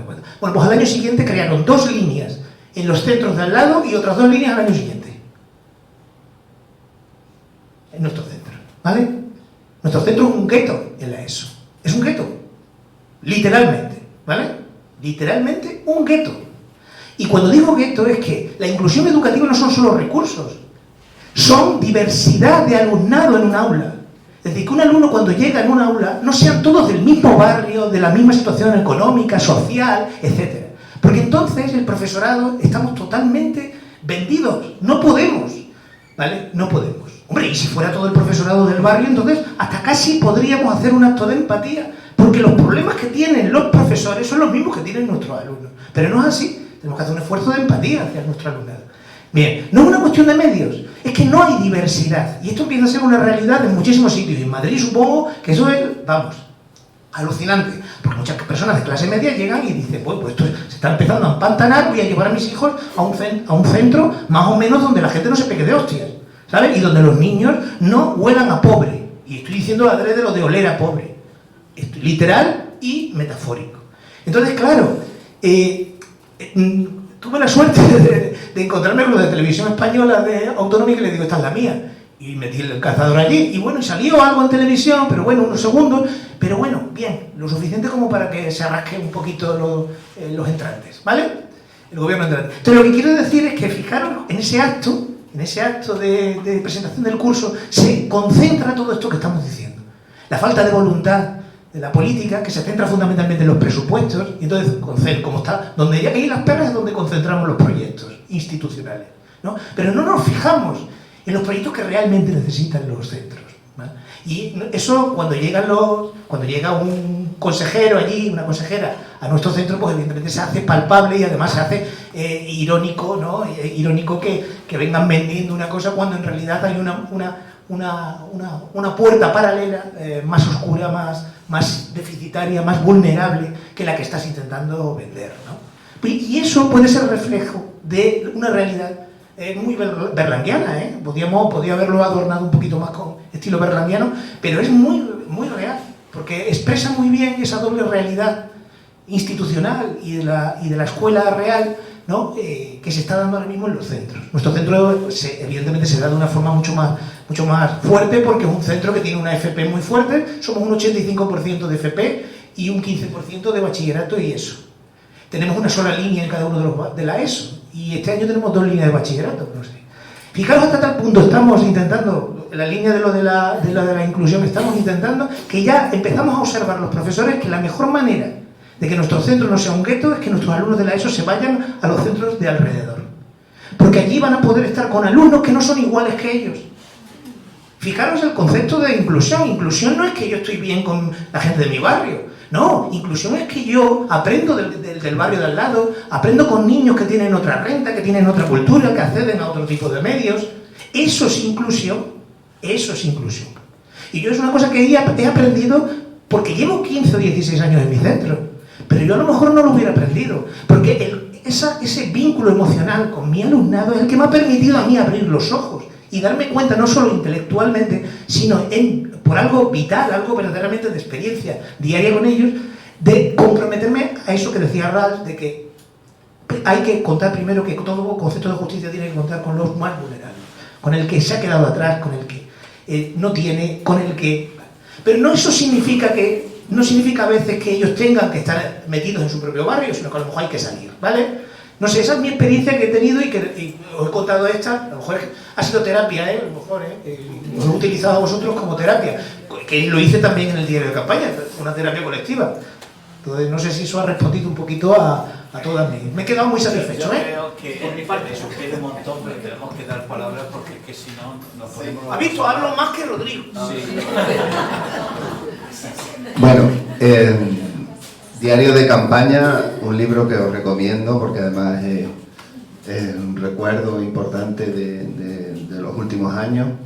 Los artículos de Rodrigo que publicaremos también en nuestras redes sociales en los próximos días para que los conozcáis y podáis, aunque están todos evidentemente en Escuelas en Red. Y ahora sí que me gustaría que tomarais la palabra y le preguntaréis algunas cositas. Tenemos aquí también a Cele, que fue durante muchos años orientador en el IES Albarrega, que precisamente con lo que estaba comentando era un centro aquí en Mérida que anteriormente nadie quería ir a ese instituto y que ahora mismo es uno de los institutos más demandados en Mérida, con más de 1.700 alumnos y alumnas, o sea, imaginaos. Palabras, por favor, preguntas. En realidad, Rodrigo no ha contestado a la pregunta. ¿Qué condiciones son las necesarias para que los estudiantes aprendan, para que el profesorado pueda trabajar? ¿Vale? Si no hay preguntas, yo... Ah, bueno. A mí me parece muy interesante porque he visto algunos de los trabajos que has hecho en lo que tienes en el blog de Escuelas en Red. Y sí te quería hacer una pregunta completando un poco las cosas, ¿no? Yo creo que todos los que hemos estado en la escuela, bueno, pues hemos siempre, por lo menos gran parte, hemos tenido, bueno, pues esas ganas, esa iniciativa de hacer cosas, de desarrollar proyectos y la mayor parte de las veces nos encontramos, bueno, pues que los recursos son pocos y el tiempo es muy escaso. Entonces se queda muchas veces en iniciativa.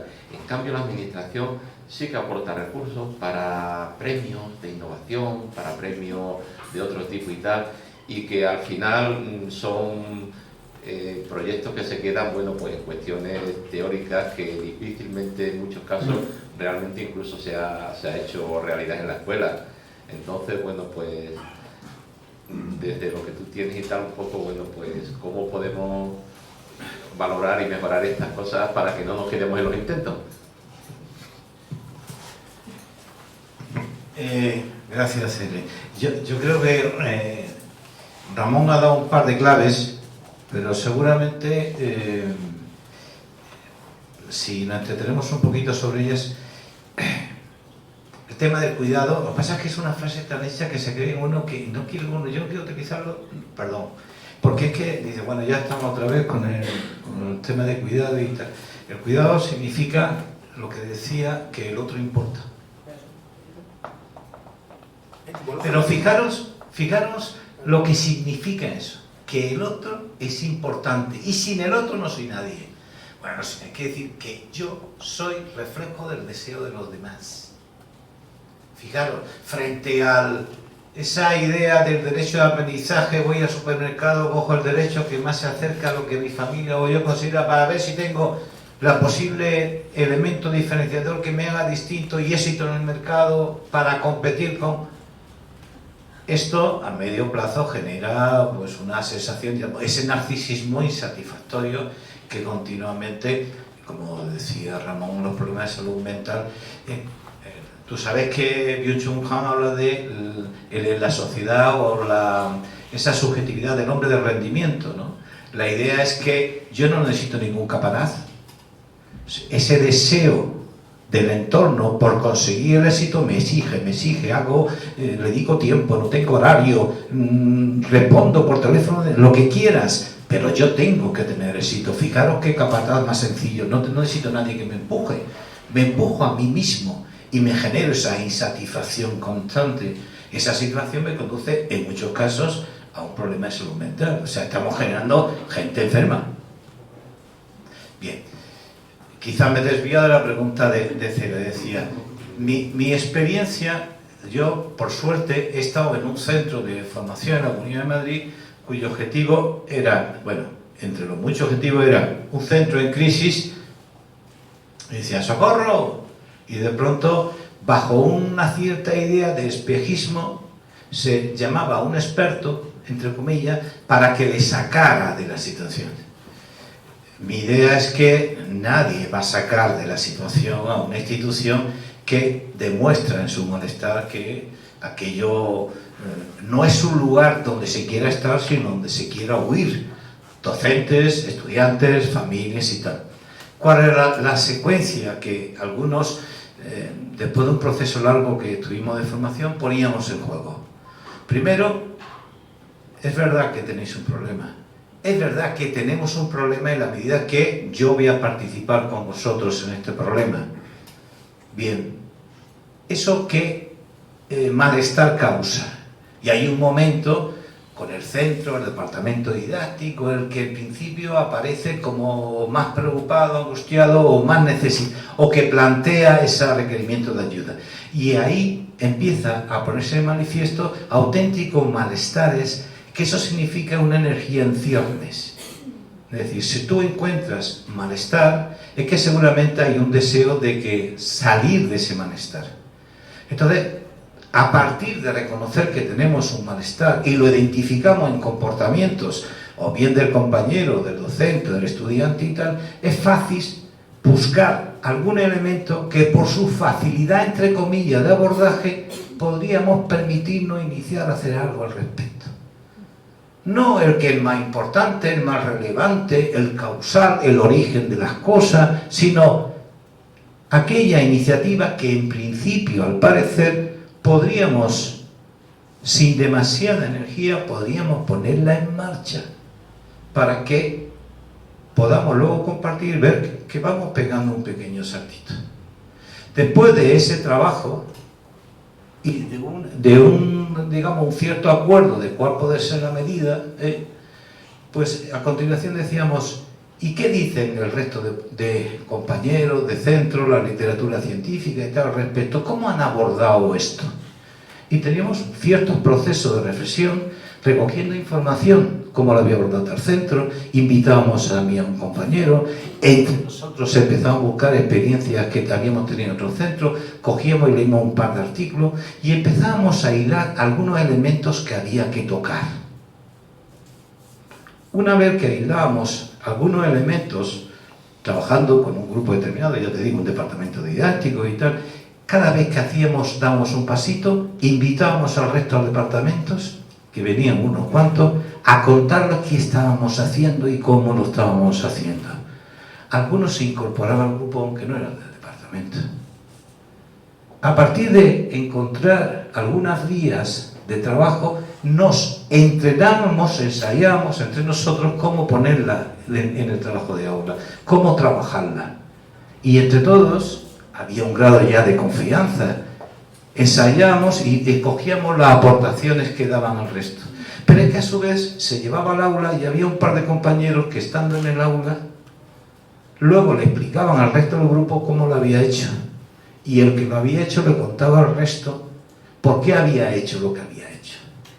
El debate era enormemente rico. El proceso de desarrollo profesional era enormemente rico. La emoción y la sensación de avanzar profesionalmente era muy importante. Había deserciones, pero de luego el grupo se sentía muy, digamos, armado profesionalmente.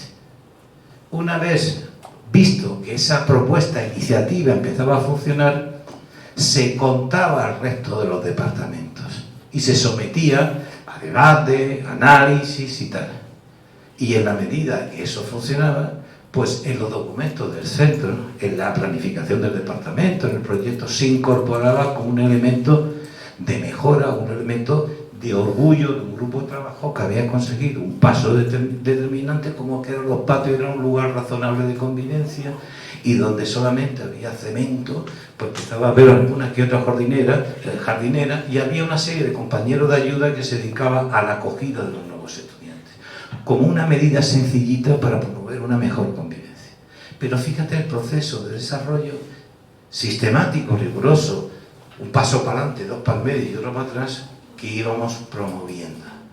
Pero siempre, la idea siempre era no solamente que la medida fuese eficaz, sino que nunca dejara a nadie al margen, sino recogiendo. Bueno, digamos que eso es una vía, un procedimiento, una experiencia de la que yo me monté. Me gustaría hacer un poco el contrapunto de abogado del diablo. A ver, va contracorriente eso que estás diciendo. Sí. Y cada vez más. Primero porque la innovación se ha burocratizado pero profundamente, hasta tal punto de que incluso muchos compañeros se unen a proyectos de innovación solo para conseguir un rédito. O sea, esa especie de individualismo corporativo, ¿no? Pues se ha unido al propio concepto de innovación. Pero fijaros, antes de que se diera en las instituciones, en el propio centro, en los centros educativos, se dio en las redes sociales. Yo provengo yo y unos cuantos iniciamos una especie de renovación pedagógica, lo sabe Rodrigo, en las redes sociales. Es decir, compartíamos todo. Bueno, pues eso está hundiéndose. Hasta el punto de que incluso los que ya estamos ahí, casi que estamos a punto de retirarnos para decir, bueno, pues a lo mejor hay otros lugares donde deberíamos de compartir. ¿Por qué? Porque las propias redes se han convertido en un lugar donde yo comparto si gano algo.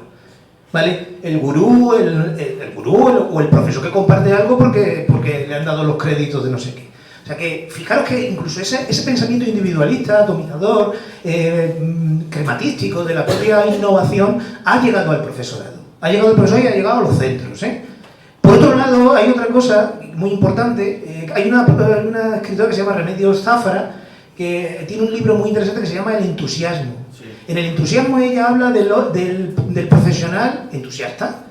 Vale, pues la mayoría de las generaciones que se han jubilado ahora o que están a punto de jubilarse o les queda 10 años para prejubilarse, porque aquí nos podemos prejubilar, son profesores quemados. Son profesores quemados, ¿eh? Os digo, ¿eh? Yo eso no lo había visto antes, pero muchísimos compañeros que dedican el doble de tiempo que el resto de compañeros a mejorar su centro, y se forman sin créditos, ¿eh? Estoy hablando de esa formación invisible, ese trabajo que no ve nadie. Bien, pues eso ha creado un profesor quemado. Y se van a ir bien, ¿eh? Se van a ir con 60 años, pero se van a ir quemados, con una sensación de quemazón vital. No que hayan hecho algo malo y que no. Al contrario, se van muy bien, se van contentos. Si pudieran se quedarían otros 5, 10 años. Pero saben que no pueden estar más tiempo, porque primero han quemado a su familia, ¿eh?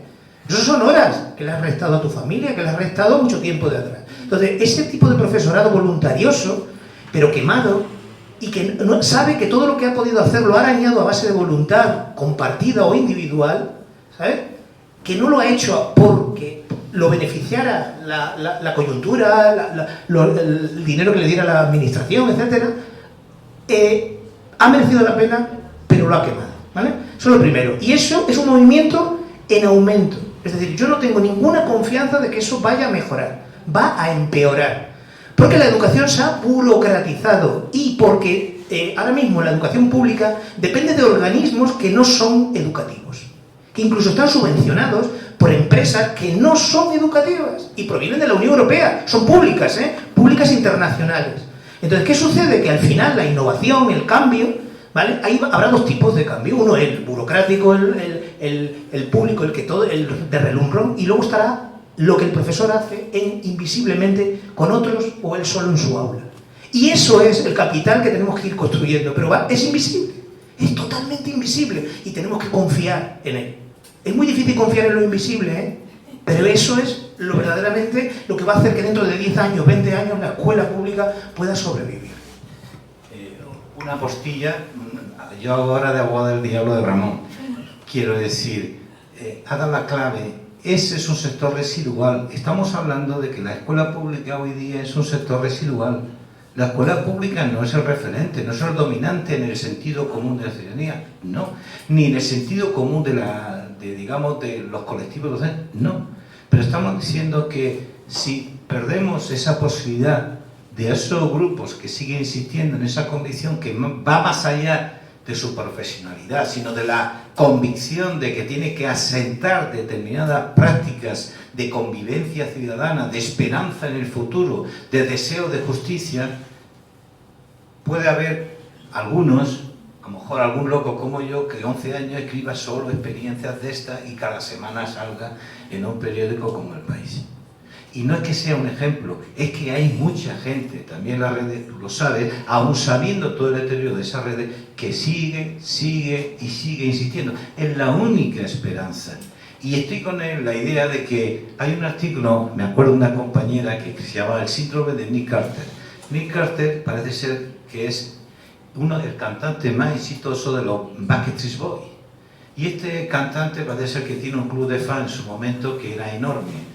Y muchos jóvenes guardaban cola para tener un primer contacto con Nick Carter y que se fijara un poquito en él, aunque fuera un instante, aunque pareciese que le había dirigido una mirada.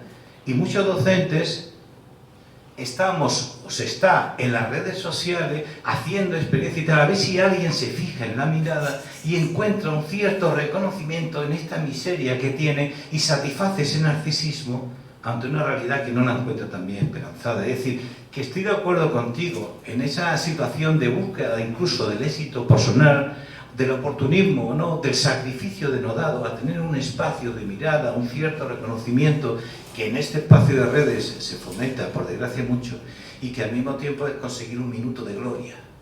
¿Entendido? Pero esos son elementos sustanciales de la vida en la que estamos. Otra cosa es que yo, como asesor, porque lo que me faltaba hacer él es orientador, yo era orientador, lo que pasa es que estaba en un centro de formación determinado, fuese allí con un programa, es decir, pues aplicar este programa y yo resuelvo un poquito la duda con la fantasía de que hay un procedimiento, una técnica que arregla un problema simplemente haciendo una convergencia a lo que hay escrito y está, o yo intentara resistirme, no yo, la gente que planteamos esto, no intentáramos resistir y aunque efectivamente la lectura del artículo me llegase a algún tipo de procedimiento, iba unido siempre de un proceso de reflexión importante. Es contracultural, pero lo que no podía decir es reafirmar otra vez la cultura dominante y llegar a con el... Oye, mira, hay 3 programas, aplicar uno de esos y ya me diréis. Bueno, una última apunte y solo un último apunte. En los foros educativos de entre docentes, a menudo se da una especie como de... hay una cierta tendencia a considerar, y es generacional, tiene que ver con el tiempo que vivimos, a que la reflexión sobre la educación tiene que ser una reflexión de máximos. Es decir, tenemos que libros sí, libros no. Y educación pública, educación concertada, no sé qué, no sé cuánto, ¿vale? De acuerdo, pero yo me doy cuenta que luego cuando estoy en mi centro, lo único que sirve es unir voluntades para mejorar la vida de mis alumnos. Entonces yo para eso tengo que hacer un esfuerzo de desideologizar mi conciencia en ese momento y pensar en mis compañeros como personas que tienen algo que aportar, aunque sean de diferente ideología a la mía.